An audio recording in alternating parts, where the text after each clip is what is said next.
I married when I was 18, right out of high school. I had my first daughter after 2 years. That's the first time I found out that he had cheated on me. At 20 years old with a newborn, and you feel like your world has fallen apart. 18 months later, I have another child.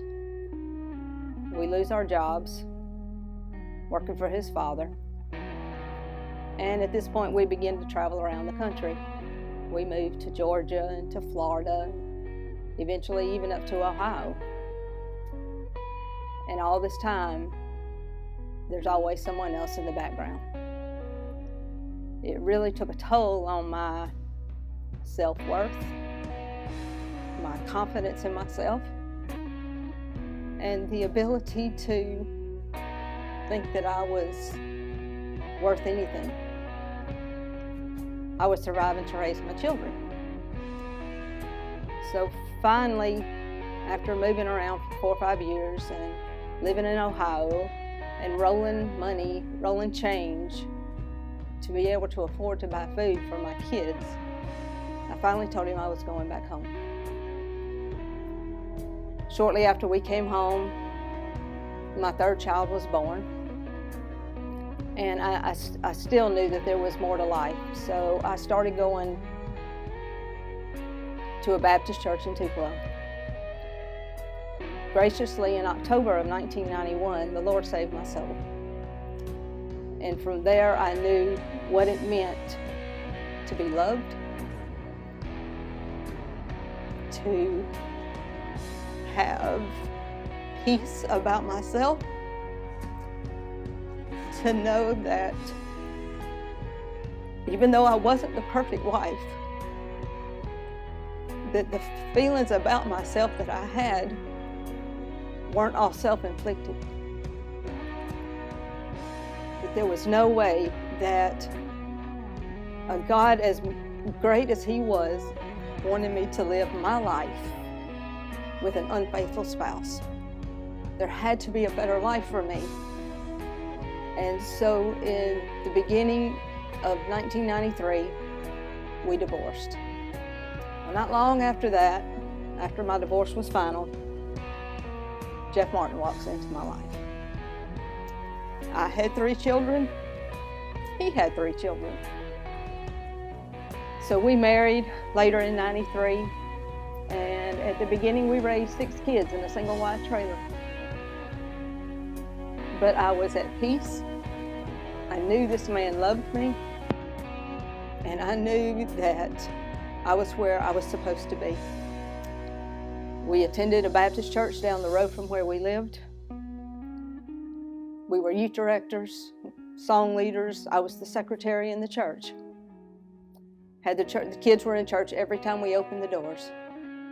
So I thought in my heart that we were doing exactly what God wanted us to do. And then July of 2001, and we have a car wreck, and Jeffrey is killed. That's Jeff's youngest son.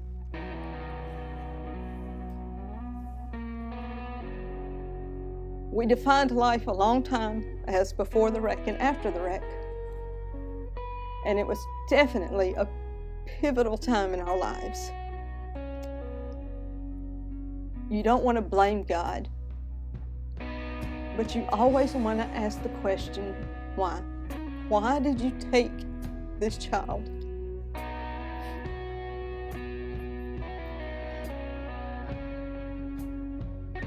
For 10 years, Jeff stepped away from God. Our kids saw a side of him that he didn't really know existed, and I saw a side of him that I didn't know existed, and it was very difficult. I visited several churches trying to find someone to help me, explain to me how to get him back to God. I asked for prayer for 10 years. for this man. One day we had a lawnmower for sale out in our yard, and a preacher came by on his way to preach revival, asked Jeff about the lawnmower. They looked at it and they talked a good bit. And we didn't know this man. He invited him to church, though. He was preaching a revival right up the road, and he asked Jeff if he wanted to come, and he said, "No, not interested today, thank you." So the next day the man came back by and told Jeff he'd buy that lawnmower. Invited him back to church. Jeff said, "Well, okay, I'll come this time." And that man preached on how to deal with life after loss. And oh my, how it touched his heart. Because from that day forward, Jeff was able to attend church, and he just started growing in the Lord. And our family and our friends could just see such a difference in him. We felt like we were confined. We felt like there was so much more to church and life and God and the Bible than we were getting. So we made a decision that we were going to find a new church. And that was very scary. I'm not a very out there person. I don't do change well. But I trusted him. He was the one with the new faith. And I trusted him and said, "Okay, I'll follow you." So we looked around and a few times, but it didn't take us long to find Cross Point. And it was amazing the first time we walked in the door. It didn't take but just a time or two for Jeff to know that this is where God would have us to be to serve. But we want to do what God tells us to do, and that is work for Him. Whatever aspect it is, whether it's cooking in the kitchen or Jeff leading the seniors or whatever it may be, our calling now is to do what God tells us to do. What the next chapter for our life holds, I have no idea. Where this will lead us or where this will take us, I don't know, but I do know that there is hope and that there are reasons for the way things happen. There's always hope.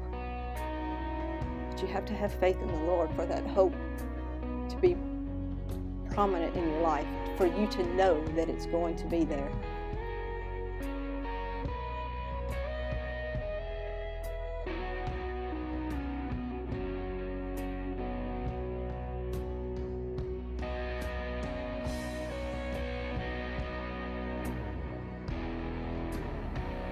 I'm Vicki Martin, and I am free.